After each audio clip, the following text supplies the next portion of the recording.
the first officer at this stage would be setting up other bits and pieces, which includes the anti-skid and the reference speeds for V1, VR, V2.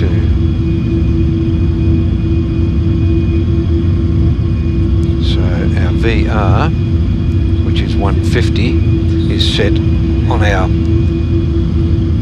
main instrument our main displays, primary displays. Our QNH we should have checked, which is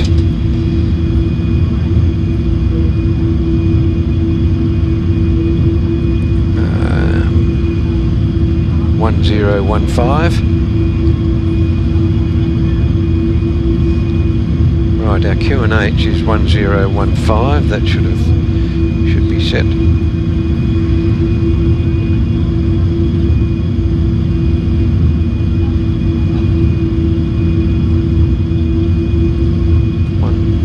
One 1015, and on the other side,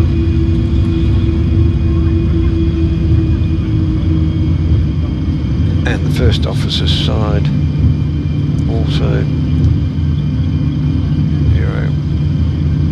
015. Okay, so our QNH is set. That's our barometric pressure.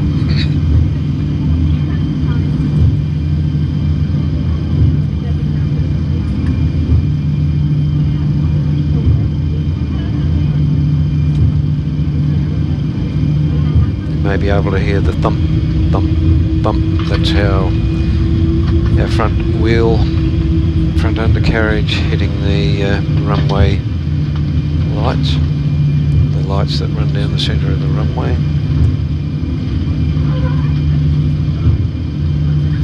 Right, first officer would now give us flaps 5 for takeoff, which is what we had in our system here. He then would put the legs page, the root leg page up on his side as well. We have 3 aircraft taking off ahead of us. Over to the left was the main Qantas maintenance hangar. Over on the right is the international terminal at Brisbane Airport, and just beyond it, to the left of it, we can see the Brisbane skyline, and above the aircraft in front of us we can see the bridge over the Brisbane River that takes the tollway down to the Gold Coast.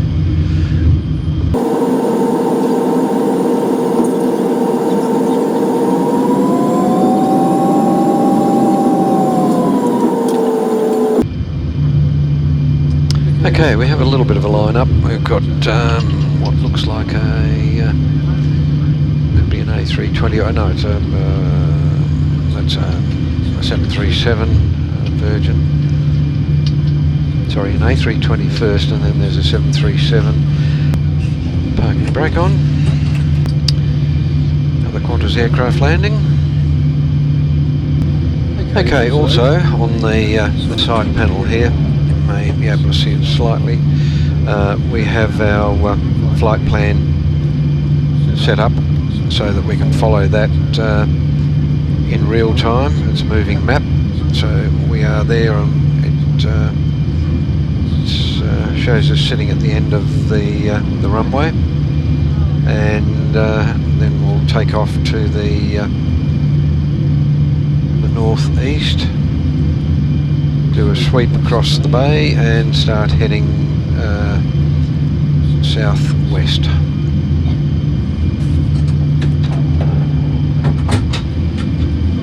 Taking a little while for these aircraft to get going, but anyway, won't be long.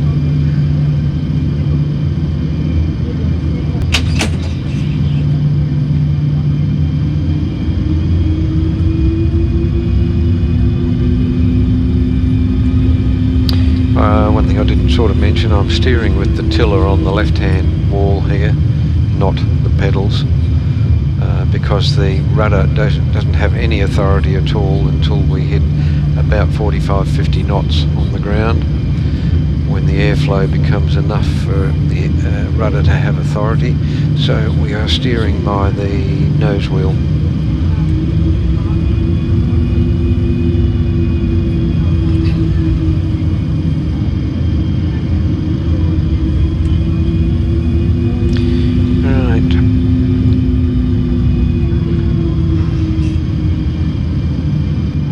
Right, we'll tune to Brisbane approach and see what we can hear.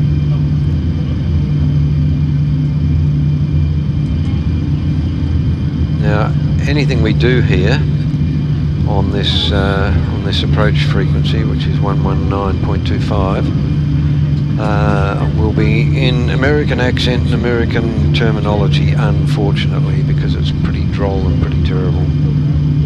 But it's in real time. So, Perth, Brisbane Tower, let's have a look.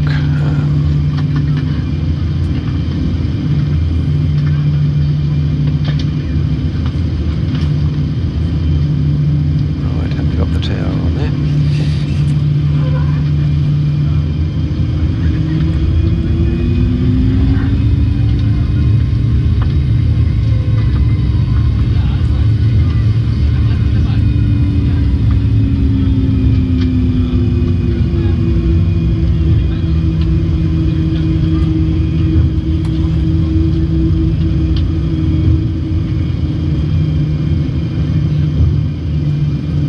Qantas 462 at the holding point, 001 right.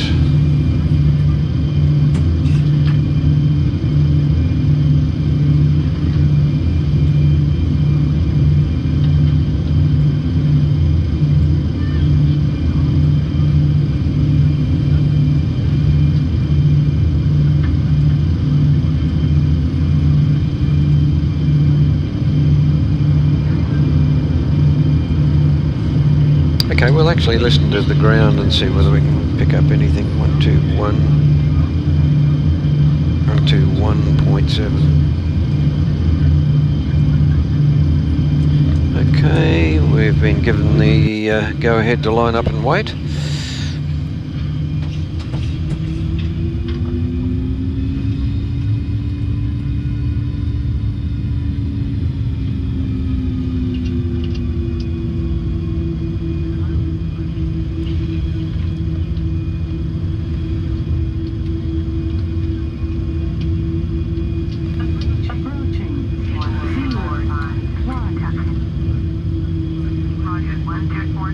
And there we are with the American accent. Horrible stuff. And oh, we've got. On runway 0. We just made it in time. We've got 1, 2, 3, 4, 5, 6, 7, 8 aircraft lined up. Oh, even more. 1, 2, 3, 4, 5, 6, 7, 8, 9, 10, 11, 12. Okay, so now we've given the clearance. We bring our throttles up to 40%, let them settle, make sure that they're both equal, and we make sure that our auto throttle is on. We press our toga, take off and go around switches, and takeoff thrust will be set automatically. And we are steering with the tiller at the same time here, and airspeed is alive. We come off the tiller onto the rudders. The yoke has no effect whatsoever. We do have a slight forward pressure on the yoke until we get to VR, V rotate, and at V rotate or VR we come off the throttles. There we go, and rotate. We have a positive rate of climb. Gear up.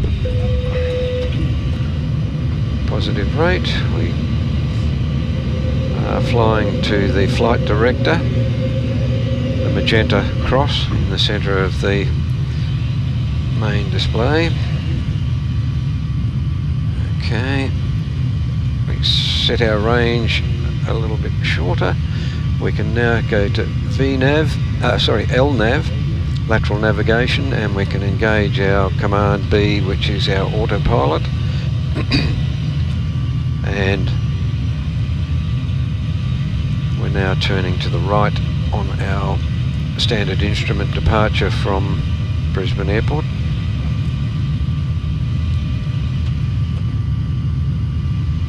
Which is the Sanag 1 departure. The port of Brisbane was down on our right.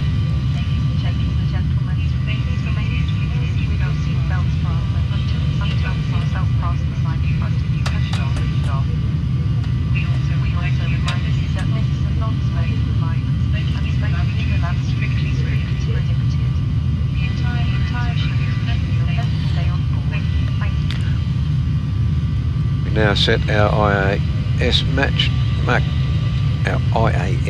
MAC to 250, which is the standard below 10,000 feet requirement.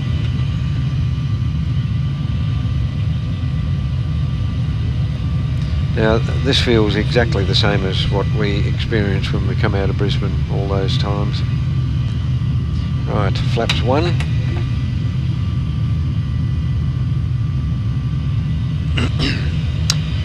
I might add that I had switched the landing lights on and the taxi light switch on a little late. I should have done that at the runway threshold.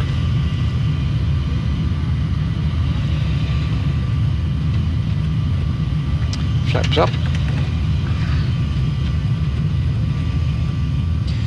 And also, you normally have a first officer to do quite a few of these things, so I should be using the checklist. I should be relying on somebody else to do some of the work. Right, we are climbing out of Brisbane, which is way across on our right.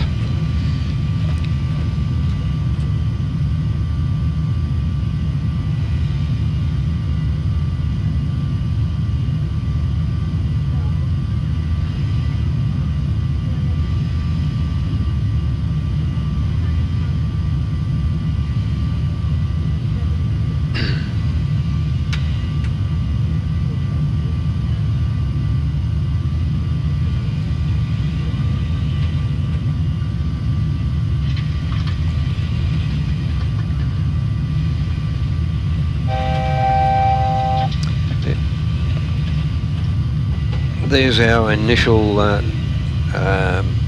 10,000 feet coming up. We can now set our 39,000 feet on the altitude here, 39, which is our cruising altitude, 39, and we hit the vertical navigation button, and that will increase our rate of climb. Well, it won't increase it, it'll set our rate of climb, but it'll also set our indicated airspeed to the optimum for the climb. So we're now on climb to 39,000 feet, passing through 11,000.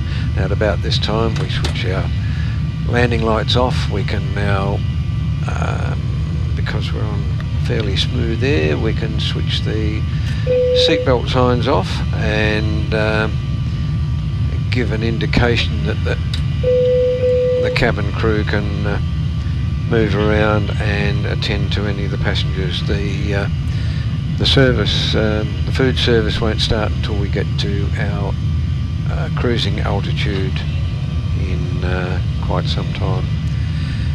At this stage we put the undercarriage into park, and that actually brings it off or puts it onto a latch.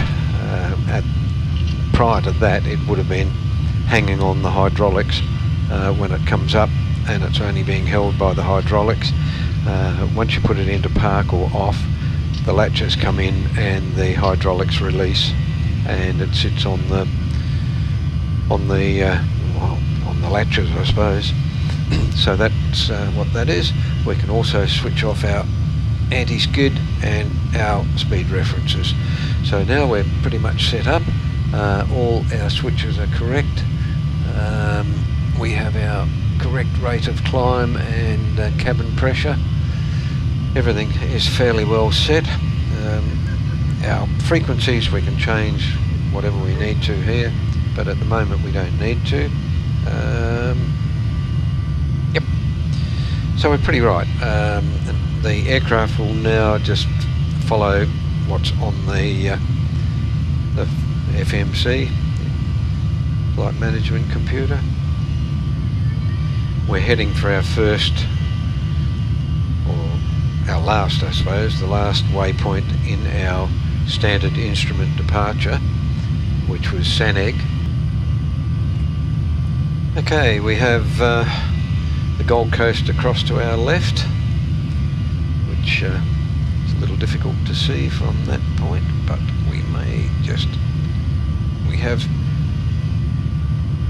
the Gold Coast across there. So this is the Gold Coast.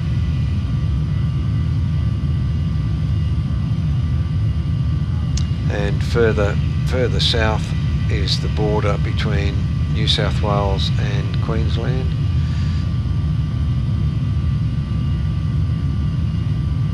Okay, once we reach the this waypoint Saneg, we'll leave you there until we arrive at our cruising altitude of 39,000 feet, which will be in quite a fair amount of time by the look of this. We're climbing at about 2,000 feet per minute, which shows up on our navigation display here, on our primary flight display. We can also set our first officers to show our rate of climb and where we would be at any given point. The green line on the bottom of that, if it shows up, is the rising ground of probably the Great Divide, and then the higher ground inland. We're making a right turn here towards the Tambourine Mountains, and that's basically what shows immediately under the aircraft. If it shows up there, that's the mountains that we're heading towards. The first officer's on terrain and mine on weather radar. We don't need the weather radar particularly at the moment because there's no weather. Okay, we'll see you when we get to cruising height. We're heading towards the top of climb now, and by the look of this, we should be there in about 45-50 nautical miles, which is not far when you're travelling at these sort of speeds, 260 knots. That's our indicated airspeed. Our speed across the ground, not sure.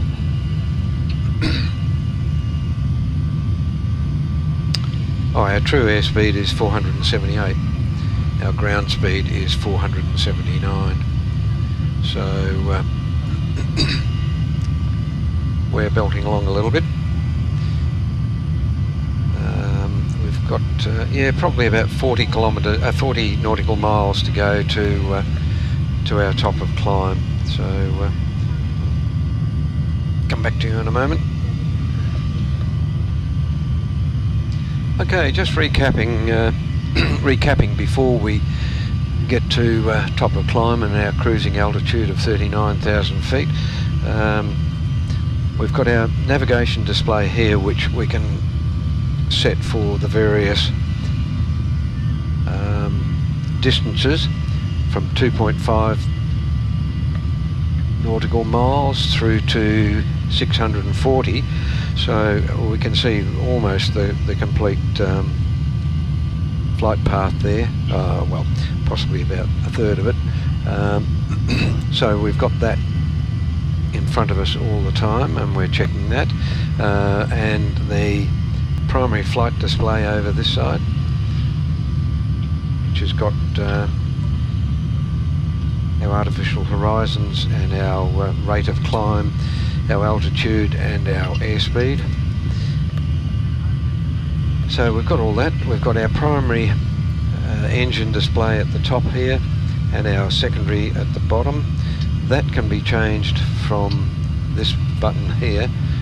We can set that to our navigation display or our engine displays, or we can indeed put our primary down there and have that for some other use. The same applies for these. We can switch these to various styles that we require. Same on the first officer's side. The landing lever is in park, as I mentioned. We have our flaps up, we have our speed brake down, our levers are in the flight idle condition, and all our fire controls are fine. Everything else is fine. Coming across here we have our course. We don't need to set our heading. We should really set that. If we look at our leg page, we can set that for 222, which is our heading to the next waypoint, and then once we reach there, the next heading is 214, so 214 degrees. So as soon as we reach that, which will be in a couple of moments, we can turn that to 214, and that shows our next heading, 39,000 feet of course, and we're on command B, LNAV, VNAV. Looking at our overhead, we've got all our fuel pumps on, yaw damper on, our galley is on, we have our emergency lighting on standby, and the seatbelt signs are off at the moment, and all our other air conditioning switches are as they should be. Our lighting is as it should be here. Anti-collision lights, precision strobe. We don't need, our wing lights don't need to be on. Our logo night light doesn't need to be on. We have this last turn before we get to our top of climb, which is in 1,000 feet.